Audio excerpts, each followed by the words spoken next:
नमस्कार, hello India. आप देख रहे हैं, मैं आपके साथ सागर मिश्रा और मैं हूं आपके साथ अंशिका पाठक। बुलेटिन की शुरुआत करेंगे सबसे अहम खबर के साथ। पीएम मोदी का आज पंजाब हिमाचल दौरा है। पंजाब में डेरा ब्यास प्रमुख से मुलाकात करेंगे पीएम मोदी।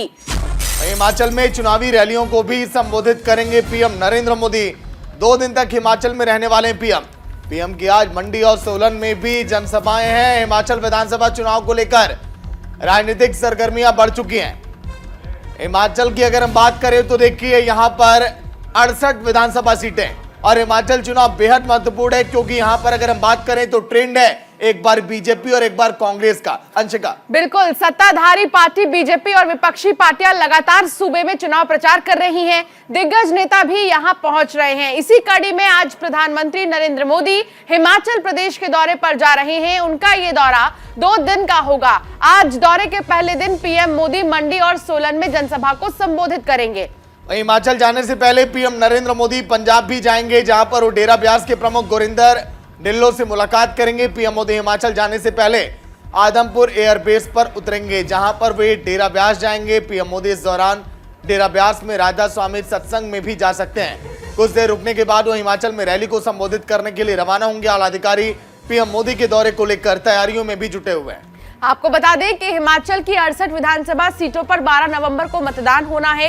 चुनाव के नतीजे 8 दिसंबर को आएंगे। हिमाचल में एक ही चरण में चुनाव हो रहा है, जिसमें 413 प्रत्याशी अपनी किस्मत आजमा रहे हैं। तो प्रधानमंत्री नरेंद्र मोदी का आज का दौरा कई मायने में खास है, खास तौर पर क्योंकि चुनाव के तारीखों का ऐलान हो गया है और उसके बाद हिमाचल में चुनावी रैलियों को संबोधित करेंगे प्रधानमंत्री नरेंद्र मोदी। 2 दिन तक हिमाचल में ही रहेंगे पीएम मोदी।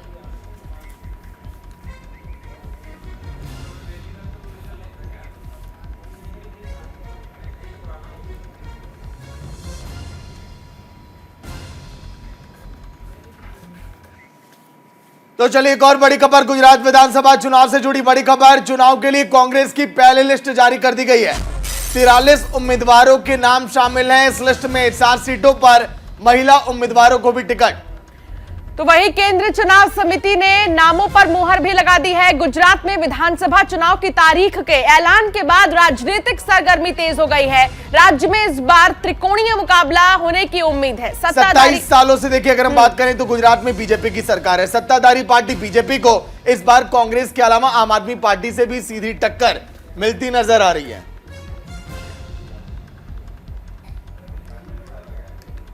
तो वहीं सभी पार्टियां चुनाव जीतने के लिए जी जान से लगी हुई हैं। इन सब के बीच कांग्रेस ने शुक्रवार देर रात गुजरात चुनाव के लिए अपने उम्मीदवारों की पहली लिस्ट जारी कर दी।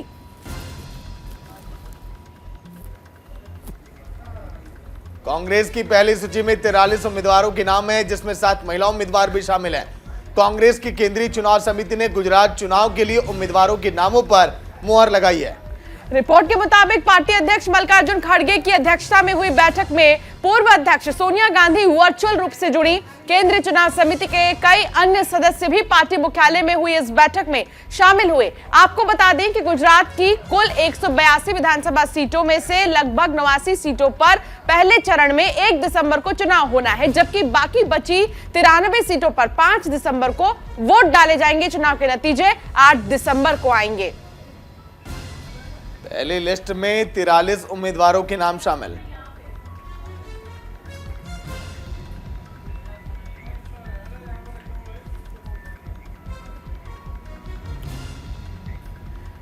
बढ़ेंगे आगे और बात करेंगे गुजरात की, जहां सीएम अरविंद केजरीवाल के गुजरात दौरे का आज दूसरा दिन है। केजरीवाल का आज गांधीधाम और अंजार में रोड शो है। 6 नवंबर को 3 जगहों पर रोड शो करेंगे अरविंद केजरीवाल। वही 4 दिन के गुजरात के दौरे पर केजरीवाल कुल 11 रोड शो करेंगे। गुजरात विधानसभा चुनाव की तारीखों की घोषणा हो चुकी है, जिसके बाद राज्य में राजनीतिक पार्टियां और भी ज्यादा एक्टिव हो गई हैं। इस बार विधानसभा चुनाव में आम आदमी पार्टी पूरा जोर लगा रही है। पंजाब मॉडल और दिल्ली मॉडल को लेकर गुजरात के चुनावी मैदान में लोगों से वोट मांग रही है। इसी कड़ी में आम आदमी पार्टी के राष्ट्रीय संयोजक और दिल्ली के मुख्यमंत्री अरविंद केजरीवाल गुजरात दौरे पर पहुंचे हैं। उनके गुजरात दौरे का आज दूसरा दिन है। अरविंद केजरीवाल 4 से 8 नवंबर तक गुजरात में ही रहेंगे। दौरे के पहले दिन शुक्रवार को अहमदाबाद में एक प्रेस कॉन्फ्रेंस कर केजरीवाल ने गुजरात के लिए आम आदमी पार्टी के सीएम फेस का ऐलान कर दिया और आज वो गांधीधाम और अंजार में रोड शो भी करेंगे। वहीं पार्टी के चुनाव प्रचार को गति देने और जानकारी यह भी है कि 4 दिन के गुजरात के दौरे पर केजरीवाल जो है रोड शो करेंगे, उसकी संख्या 11 होगी। ऐसे में कई ऐसे जगह है जहां पर अरविंद केजरीवाल की रोड शो है। 7 नवंबर को राजकोट रूरल, कालावाड़ और जैतपुर में केजरीवाल का अगला रोड शो होगा। इसके अलावा वो 8 नवंबर को जूनागढ़, केशोद और मांगरौल में रोड शो करेंगे। गौरतलब है कि चुनाव को देखते हुए पिछले कुछ दिनों में केजरीवाल कई बार गुजरात का दौरा कर चुके हैं और चुनाव में जीत दर्ज करने के लिए जनता से लोक लुभावन वादे भी कर रहे हैं। इन वादों और आक्रामक चुनाव प्रचार से गुजरात में उन्होंने सबका ध्यान अपनी ओर खींचा है। तो तमाम गारंटी योजनाओं के दम पर गुजरात की सत्ता में काबिज होने के लिए बेताब है आम आदमी पार्टी और ऐसे में पूरी तैयारी, क्योंकि वोटों की गिनती 8 दिसंबर वो दिन होगा जब होगी और पता चलेगा कौन है गुजरात के सत्ता में काबिज और किसको मिलेगी कुर्सी।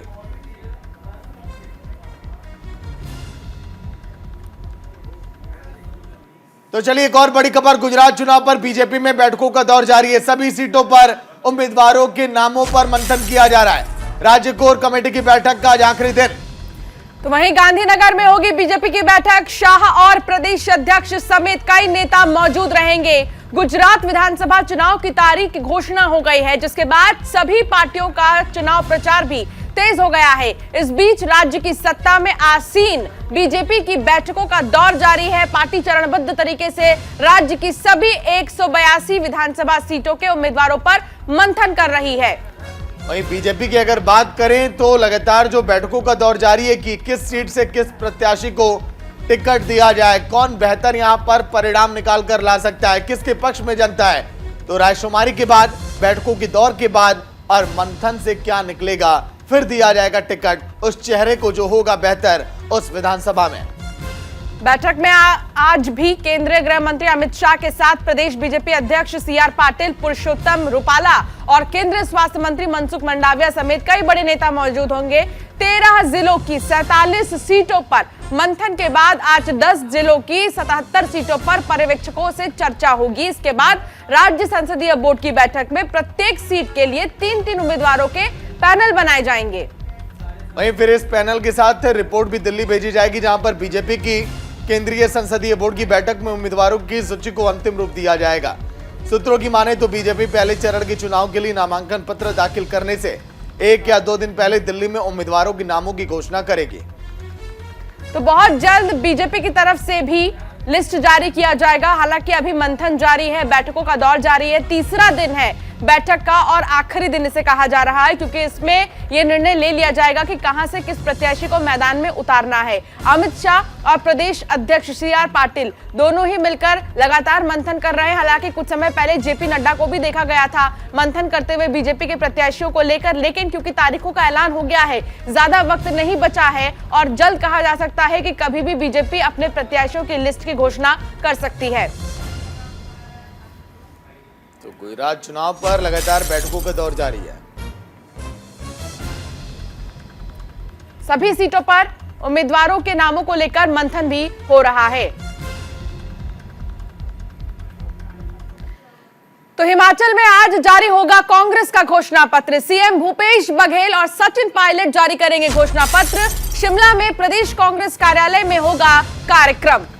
ओल्ड पेंशन स्कीम पर वोटर्स को लुभाएगी कांग्रेस। किसानों, बागवानों, महिलाओं और युवाओं पर भी खास फोकस है। हिमाचल विधानसभा चुनाव को लेकर सभी पार्टियां काफी एक्टिव दिखाई दे रही हैं और सूबे में सभी दलों का चुनाव प्रचार इस समय जोरों शोरों पर है। और अब चुनाव होने के लिए केवल अब देखिए चंद ही दिन बाकी हैं। ऐसे में पार्टियां हर एक तरीके से वोटरों को लुभाने में लगी हैं। प्रदेश की सत्ताधारी पार्टी बीजेपी ने अपना विजन डॉक्यूमेंट भी जारी कर दिया है। वहीं अब बारी विपक्षी पार्टी कांग्रेस की है। कांग्रेस पार्टी हिमाचल चुनाव को लेकर आज अपना घोषणा पत्र जारी करने वाली है। शिमला में प्रदेश कांग्रेस कार्यालय राजीव भवन में छत्तीसगढ़ के मुख्यमंत्री भूपेश बघेल, राजस्थान के पूर्व उप मुख्यमंत्री सचिन पायलट और प्रदेश कांग्रेस के नेता घोषणा पत्र जारी करेंगे। घोषणा पत्र में कांग्रेस का मेन फोकस ओपीएस यानी कि ओल्ड पेंशन स्कीम पर होगा, क्योंकि हिमाचल विधानसभा चुनाव में यह मुद्दा गरमाया हुआ है। इसके अलावा पार्टी किसानों, बागवानों, महिलाओं और युवाओं को लुभाएगी।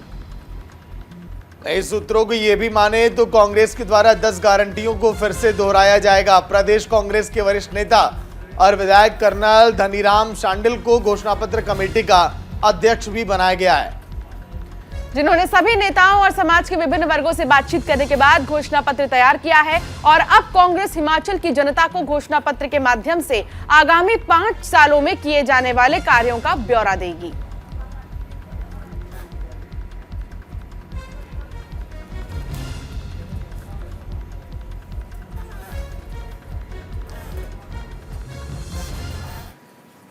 तो चलिए एक और बड़ी खबर, बढ़ते प्रदूषण पर दिल्ली सरकार का बड़ा फैसला। दिल्ली में आज से सभी प्राइमरी स्कूलों को बंद किया गया है। 50% कर्मचारियों का वर्क फ्रॉम होम है और इवन भी लागू करने पर विचार अब किया जा रहा है। डीजल गाड़ियों की एंट्री पर भी रोक है। दिल्ली में लगातार प्रदूषण का स्तर बढ़ रहा है। हवा दम घोटू होती जा रही है। सुबह से लेकर शाम तक आसमान में धुएं छाए हुए हैं और ऐसे में लोगों को तकलीफ हो रही है। प्रदूषण के इस खतरे को देखते हुए दिल्ली सरकार ने कई बड़े फैसले लिए हैं। प्रदूषण के खतरनाक स्तर को देखते हुए दिल्ली की केजरीवाल सरकार ने दिल्ली में आज से सभी प्राइमरी स्कूल बंद कर दिए हैं। पंजाब के मुख्यमंत्री भगवंत मान के साथ साझा प्रेस कॉन्फ्रेंस में मुख्यमंत्री अरविंद केजरीवाल ने कहा कि दिल्ली में 5वीं कक्षा से ऊपर की सभी आउटडोर गतिविधियां बंद रहेंगी। केजरीवाल ने यह भी बताया कि दिल्ली में प्रदूषण को देखते हुए ऑड इवन नियम भी लागू करने पर विचार अब किया जा रहा है। उन्होंने कहा कि हम नहीं चाहते कि बच्चों को कोई तकलीफ हो। दिल्ली के पर्यावरण मंत्री गोपाल राय ने भी राजधानी में बढ़ते प्रदूषण को लेकर एक के बाद एक कई ऐलान किए। पर्यावरण विभाग की ओर से दिल्ली के 50% सरकारी कर्मचारियों को घर से काम करने के आदेश भी जारी किए गए। तो वहीं निजी दफ्तरों को भी घर से काम करने की सलाह दी गई है। इसके अलावा डीजल गाड़ियों की दिल्ली में एंट्री पर रोक लगा दी गई है। राजधानी में सिर्फ BS6 वाली गाड़ियों और CNG ट्रकों को ही एंट्री की इजाजत मिलेगी। तो वहीं दिल्ली को प्रदूषण से बचाने के लिए परिवहन विभाग की ओर से 500 पर्यावरण बसें भी चलाई जाएंगी। तो बढ़ते प्रदूषण पर दिल्ली सरकार का बड़ा फैसला, ऑड इवन भी जल्द लागू किया जा सकता है, इस पर सरकार विचार कर रही है। डीजल गाड़ियों की एंट्री पर भी रोक है। इतना ही नहीं, 50% कर्मचारियों को घर से ही काम करना होगा, यानी कि वर्क फ्रॉम होम करना होगा। कई सारे ऐसे स्कूल हैं जहां पर 5वीं तक की कक्षा के बच्चों को अभी मना किया गया है, स्कूल बंद किया गया है। प्राइमरी स्कूल्स को बंद कर दिया गया है क्योंकि प्रदूषण का स्तर दिन पर दिन बढ़ता जा रहा है। हवा जहरीली हो गई है। खुद पर जानलेवा हमले के बाद इमरान खान की प्रेस कॉन्फ्रेंस हुई। हमले के बाद मीडिया से रूबरू हुए पूर्व पाक पीएम अस्पताल में पीसी के दौरान शहबाज सरकार पर कई आरोप लगाए। एक दिन पहले से ही हमले की जानकारी थी। इमरान खान को बंद कमरे में ये पूरी साजिश रची गई, इमरान खान का यह कहना। लेकिन इमरान खान का आखिर दुश्मन कौन है? इमरान खान ने कहा कि 3 लोग ऐसे हैं जिन्होंने पूरी ये साजिश रची है। 4 गोलियां चलाई गई और पाकिस्तान के पूर्व पीएम इमरान खान पर जानलेवा हमला ये पहली बार किया गया है।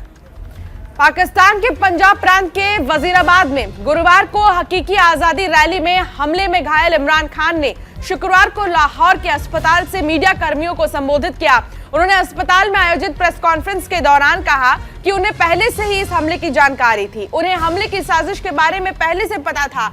इमरान खान ने बताया कि उन पर 4 गोलियां चलाई गईं। इमरान खान ने मीडिया के सामने मौजूदा शहबाज शरीफ सरकार को उनकी जान का दुश्मन बता दिया है। इमरान खान ने कहा कि उन्हें हमले से एक दिन पहले पता चला कि गुजरांवाला के वजीराबाद में उन्हें मारने की योजना बनाई गई है। पाकिस्तान के पूर्व पीएम ने कहा कि वो आम आवाम के बीच से आए हैं। उनकी पार्टी सैन्य प्रतिष्ठान के तहत नहीं बनी है। उन्होंने 22 साल तक संघर्ष किया है। इमरान खान ने कहा कि पाकिस्तान की जनता ने इंपोर्टर सरकार को खारिज कर दिया। उन्होंने मौजूदा पीएम शहबाज शरीफ के नेतृत्व वाली सरकार, पाकिस्तानी सेना और खुफिया एजेंसी ISI का नाम लिए बिना आरोप लगाए कि लोग चाहते हैं कि मुझे अयोग्य करार दे दिया जाए। इसके लिए इन लोगों ने इलेक्शन कमीशन का इस्तेमाल भी किया है गलत, उनको पत्र भी भेजा और ये लगा कि हमारी पार्टी उन्हें खत्म हो जाएगी, लेकिन ये समझ नहीं पाए की जनता किधर खड़ी है।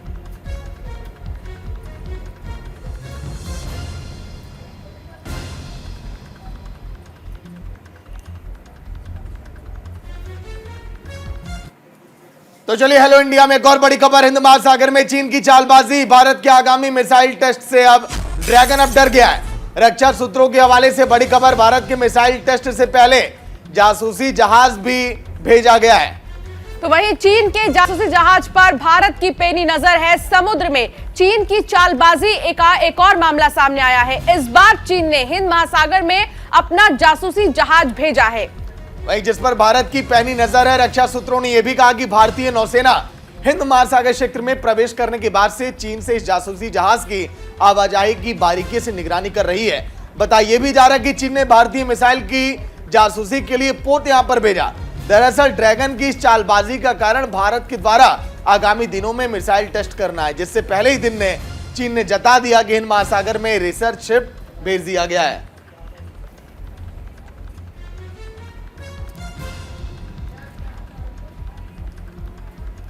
असल में एक जासूसी जहाज है। बता दें कि कुछ महीने पहले चीन ने इसी तरह का एक जासूसी जहाज श्रीलंका के हम्बनटोटा बंदरगाह पर भेजा था। मीडिया रिपोर्ट्स के मुताबिक चीनी नौसेना द्वारा समुद्र में तैनात किए जा रहे जासूसी जहाज एक ही कैटेगरी के हैं। समुद्री जहाजों की आवाजाही को ट्रैक करने वाले ऑनलाइन प्लेटफॉर्म मैरीन ट्रैफिक के मुताबिक चीनी जासूसी जहाज युयान वांग 6 हिंद महासागर में प्रवेश कर चुका है और फिलहाल बाली के तट पर मौजूद है। चीनी जासूसी जहाज का हिंद महासागर में प्रवेश ऐसे समय में हुआ जब भारत कुछ ही दिनों में मिसाइल टेस्ट करने वाला है। इसकी तारीख की घोषणा की जा चुकी है। मीडिया रिपोर्ट्स के मुताबिक चीन का युआंग वांग 6 जासूसी जहाज बैलिस्टिक मिसाइल उपग्रह पर नजर रखने में सक्षम भी माना जाता है।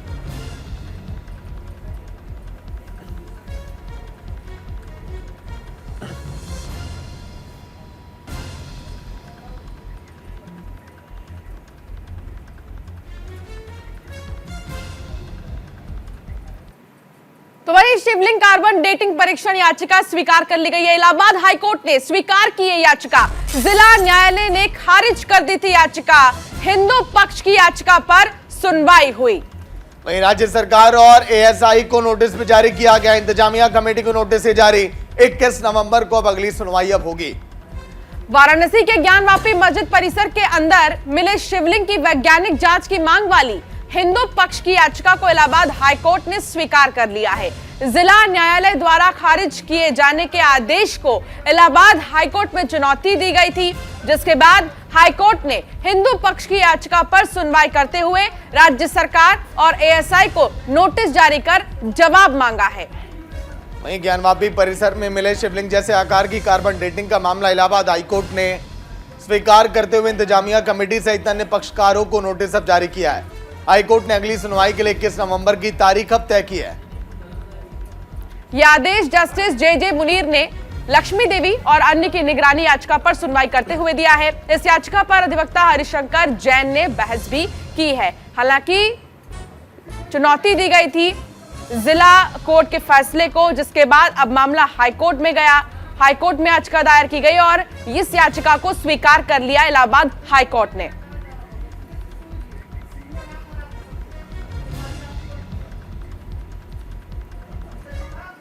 तो चलिए एक और बड़ी खबर, यूपी के कासगंज में हेल्थ एटीएम का उद्घाटन किया गया। अनोखे हेल्थ एटीएम का डीएम ने उद्घाटन किया।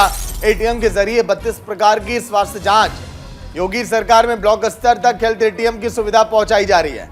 सभी सीएचसी और पीएचसी पर लगेंगे हेल्थ एटीएम। सीएम योगी की फ्लैगशिप योजनाओं में से एक योजना गरीबों को उच्च स्तर का इलाज मुहैया कराने का लक्ष्य। यूपी के कासगंज में हेल्थ एटीएम का उद्घाटन जिलाधिकारी हर्षिता माथुर ने किया। इस हेल्थ एटीएम के जरिए 32 प्रकार की स्वास्थ्य जांच की सुविधा है। तो वहीं सीएम योगी की इस फ्लैगशिप योजना का लक्ष्य गरीब और असहाय लोगों को उच्च स्तर का इलाज मुहैया कराना है। ब्लड प्रेशर, पल्स रेट और वहीं बुखार, गुर्दे और अन्य अंगों की जांच में इस हेल्थ एटीएम के जरिए आसानी होगी। योगी सरकार हर एक ब्लॉक में ऐसी हेल्थ एटीएम की सुविधा फिलहाल अब देने जा रही है।